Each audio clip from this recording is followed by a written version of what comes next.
So the Game Awards 2022 nominees are in, including Game of the Year. We're going to be talking about that here in this video. We're going to go through it here. We're going to go through all of the, well, not all of the categories. We're going to go through some of the main categories, at least the ones that I can talk about, which is a good chunk. I got like a billion tabs open on my internet browser, and we're going to cast our vote. We're going to go ahead. We're going to vote for a few different ones. So that's what we're going to be doing here in this video. A little bit different. I wanted to talk about it, and I wanted to kind of, share my vote in different categories and explain why I personally am choosing what I'm choosing. And then you guys can let me know in the comments section below, what would you vote for each of these categories. So let's go ahead and jump into this. Again, if you guys are new around here, we're talking about the games, play the games, kind of the best of both worlds. We've been playing a lot of the games lately, that's for sure.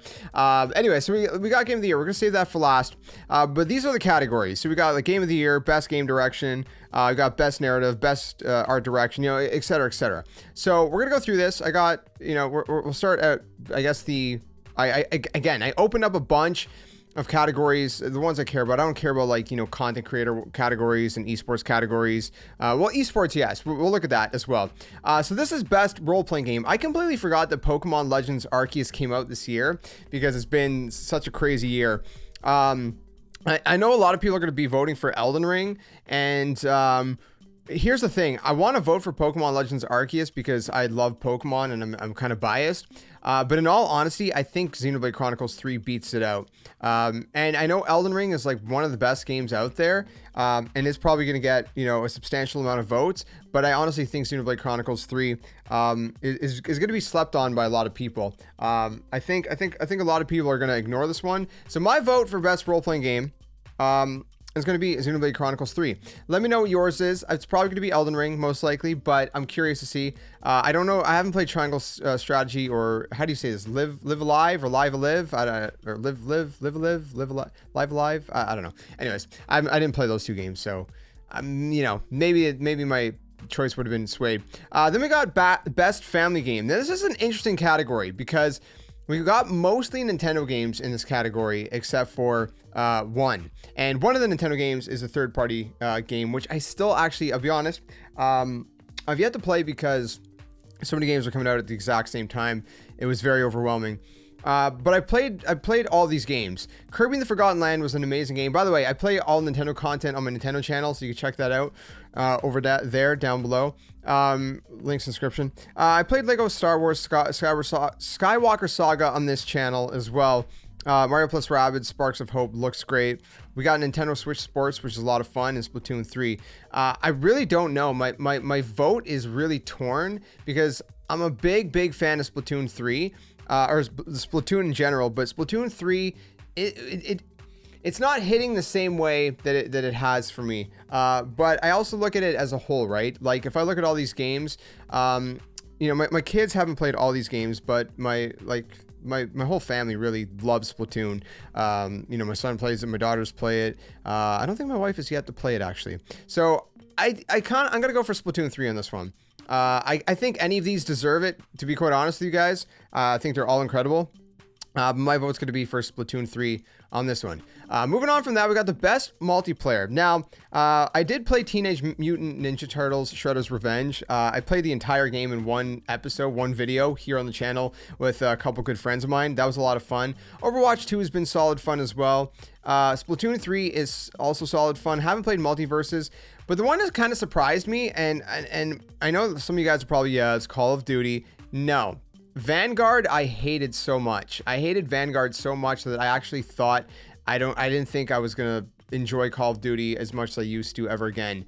But Call of Duty Modern Warfare 2, it's had a very, very rough launch, I admit, but it's done something to recapture and captivate me in the multiplayer scheme or realm of things. And I think that alone, is it the best? No. I don't think it's the best, but it's been the one that I've enjoyed the most, even with all of what it's lacking. I know that sounds kind of like, contradictory, but I do think that it's probably the best one. And out of these, Splatoon 3 and Modern Warfare 2, those are the ones that I'm really kind of torn between. Overwatch 2 is solid, but I'm kind of torn between Splatoon 3 and Modern Warfare 2. I'll be honest, I thought I'd be putting more hours in Splatoon 3 than COD this year, but it's been the other way around. I really didn't expect Modern Warfare 2 to be, you know, again, you got to look at the core. There's a lot missing, but there's a lot for them to build upon. I think right now it's been, you know, I've had good fun with it. I'm going to vote for COD. I might regret that. You know, I kind of almost wanted to vote for Splatoon 3, but for me, I'll go COD. We'll see. Again, we'll see. I don't know, man. It's questionable. I gave it a 6.5 in my review, so, you know, maybe I should have went to Splatoon. Best debut indie game. Now, this one's interesting because I didn't play all of these, and I didn't beat all of these either. I played Tunic and I played Stray, and Stray's probably going to win, but Tunic I feel is like a hidden gem. From what I have played, again, I haven't finished it. It has a very like Legend of Zelda vibe. So firstly, I'm gonna vote Tunic. That's not even a question. Stray is great. It's very cool, beautifully done, but Tunic made me feel like they captivated that kind of old school Legend of Zelda vibe, and I really love that. Best adaptation. Okay, so now we got like movies and shows. I haven't seen all of these. I didn't finish the Cuphead show. I've seen a little bit of it. I haven't seen the League of Legends one or Cyberpunk one yet. I've seen Uncharted. I thought it was great. It was a lot of fun. And I've seen Sonic the Hedgehog 2, which I think was really good. I want to vote for Uncharted. I really, really do, because I think that movie was phenomenal. But I think I'm going to go for Sonic the Hedgehog 2 on this one, just because it was a lot of fun. I watched it with my family. We had a lot of fun watching it. Again, Uncharted was great, and I really hope they make more. And I know it was... Actually, Uncharted was pretty good. We're going Uncharted. Sorry, guys. I was about to go Sonic when I was like, you know what? Let's just go for Uncharted, because that it was pretty good. Let's keep moving on. Most anticipated game. This is an easy one for me. I'm not like, if you know me, you already know which one I'm clicking on. There's no doubt about which one I'm clicking on here. I'll give you guys a minute to let me know. But Starfield is probably my least anticipated game out of all these. I'll move backwards for you guys, okay? I'll narrow down the list. After that, I would say Resident Evil 4 is the next one. Because well, it's between Resident Evil 4 and Final Fantasy 16. I'm really highly anticipating both, but I never played the original Resident Evil 4. But I'm really excited to play the remake. So it's kind of torn on those two. So I'm going to say Resident Evil 4 is next. Again, we're moving from bottom to up, and then Final Fantasy 16, and then Hogwarts Legacy I would say is second, because I really love the Harry Potter world, and this could, you know, be a flop for all I know, but I don't know. And then The Legend of Zelda Tears of the Kingdom is my vote. Why? Because the Legend of Zelda series is my favorite series of all time. Breath of the Wild was a masterpiece. I gave it a perfect 10 out of 10. It was an amazing game, even with all its downfalls, which, you know, like the dungeons were kind of not the greatest, but they always deliver. And so the Legend of Zelda series, I mean, it's always going to get my vote. So that's easy. So let me know what you would vote for that one. Most anticipated game. Best esports game. Now, look, I don't play competitive, right? But if you're gonna ask me like which one do I enjoy most out of all these, it's an easy vote for Valorant for me. I don't even have to second guess that. I never liked League of Legends that much. I mean, it's cool. Dota 2, I know it's very popular. My buddy plays it like crazy, and obviously CS:GO is super old. Rocket League's a lot of fun, but out of all these, to me, it's like, I don't know.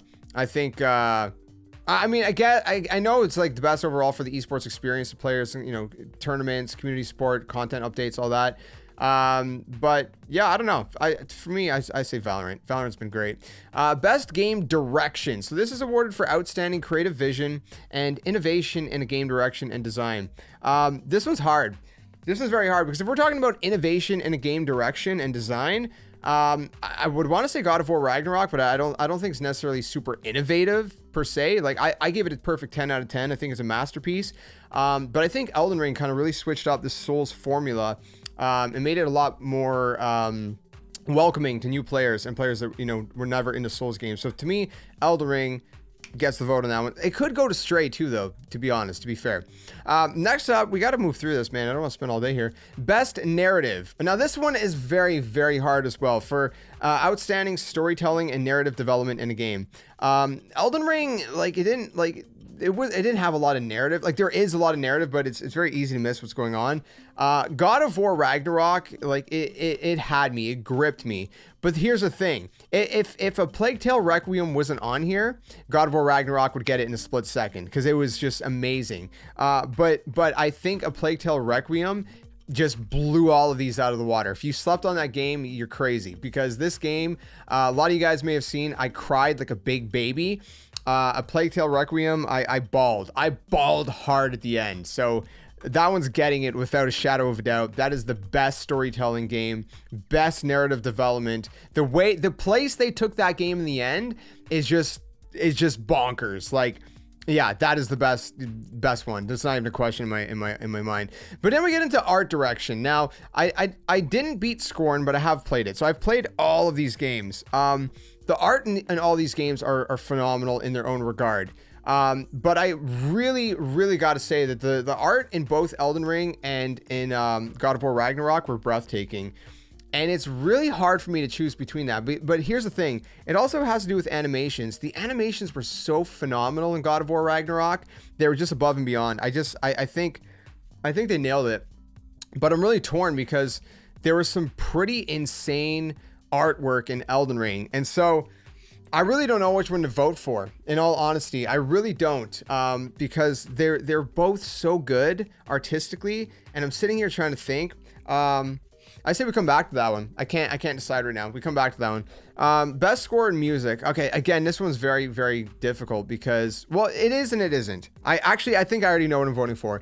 A Plague Tale Requiem had a beautiful score. It was so gorgeous, and it really made you feel some stuff. And same thing with Elden Ring, but, you know, and same thing of God of War. Metal Hellsinger I haven't played. God of War Ragnarok was beautiful, but Xenoblade Chronicles 3, man. That, if you watch me play through that on my Nintendo channel, I was hyped up every time like a song was playing, especially the battle theme. I was bobbing my head and I was pumped, and I got like, yeah, dude, Xenoblade Chronicles 3 has insane music. I think all of these deserve it, but Xenoblade Chronicles 3, like, it got me hyped every time I was in a boss battle or something. I was just like, yeah, let's go. And it hyped me up. So for that alone, I have to give it to Xenoblade Chronicles 3. Best audio design. Now this gets a little bit different, right? Because audio design is, and sound design is a little bit more than just a score. It's the audio itself, right? It's the sound effects. It's the ambience.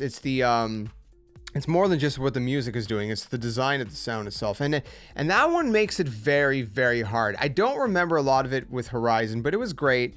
Gran Turismo with the engines revving. I mean, again, you got, you know, the audio design with it was just very, very realistic in that sense. God of War Ragnarok, again, you know, we had some great sounds. Elden Ring, I don't fully remember, but Call of Duty Modern Warfare 2. Here's the thing, those guns pack a punch. I think the audio design is just nuts in that game. Like when you shot a shotgun, there was like that punch, but there was also that thud. And I was really blown away by the audio design in that game. I was honestly impressed with pretty much all these games audio-wise, but I'm leaning towards Call of Duty on this one because the audio design was just nuts. We keep coming back to the art direction. I'm still not sure. We're gonna come back. Best performance. Okay, this one's hard. This one is very, very hard. So we got Christopher Judge, who plays Kratos. We have Ashley Burke, I believe is how you pronounce the name. I actually don't know who she plays. Is she gosh, it doesn't tell me. Anyways, we have Charlotte, who plays Amicia in A Plague Tale Requiem, and I'm pretty sure Sunny plays Atreus, if I remember right. And then I didn't play Immortality. They all delivered. They all deserve it like crazy. They all did great in their performance.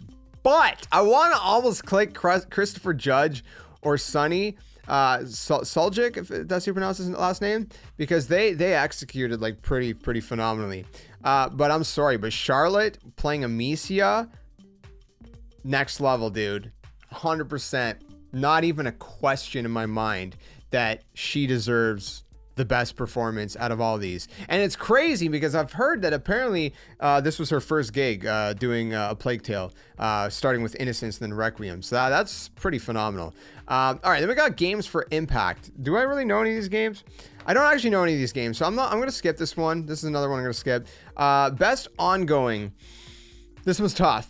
Because Final Fantasy 14 I've enjoyed, but I haven't played a ton of it. Fortnite, again, it's kind of like, it's getting kind of old. Destiny gets stale at times. I might be biased in this one, but I do got to go Destiny because I think they have been improving. There's still a long ways to go, but I think they're getting there. And I don't know. I have hope and I believe in them. So Destiny 2's getting my vote on that one. Best community support. And this is recognizing games. So for support, transparency, responsiveness, they've been pretty here's the thing. Bungie's been pretty transparent with Destiny as well. You got to give them credit for that. They've been pretty, in touch with the community. So I do got to go Destiny again on this one. Yeah, I think Final Fantasy 14 probably could have got this as well, but Destiny is that one. So we got a couple more. We got best action game. Wait, with this best action adventure and best action. These are like two different categories, but they're kind of action-ish. Okay, so best action game. Bayonetta 3, I know is going to get a lot of votes. Focus primarily on combat. See, here's the thing. I didn't even play Bayonetta 3, but I already know the combat's probably the best out of all these. And I know it's probably like not a good idea to vote for something that you didn't play.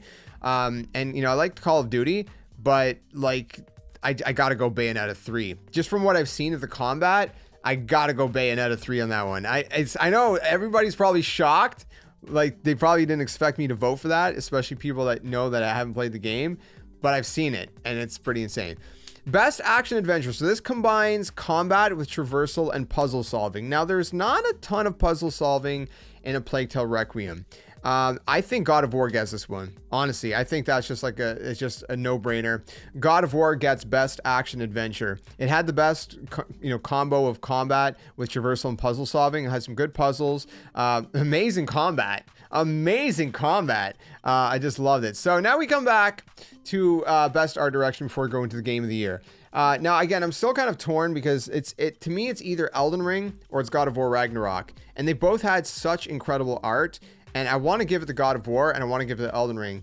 And I really don't know which one. So this is a technical achievement in artistic design and animation. The creatures in both are phenomenal. I don't know. Like this, to me, this is a 50-50 split. And I just got to choose one because I think they're equal in this category. So I'm going to go Elden Ring.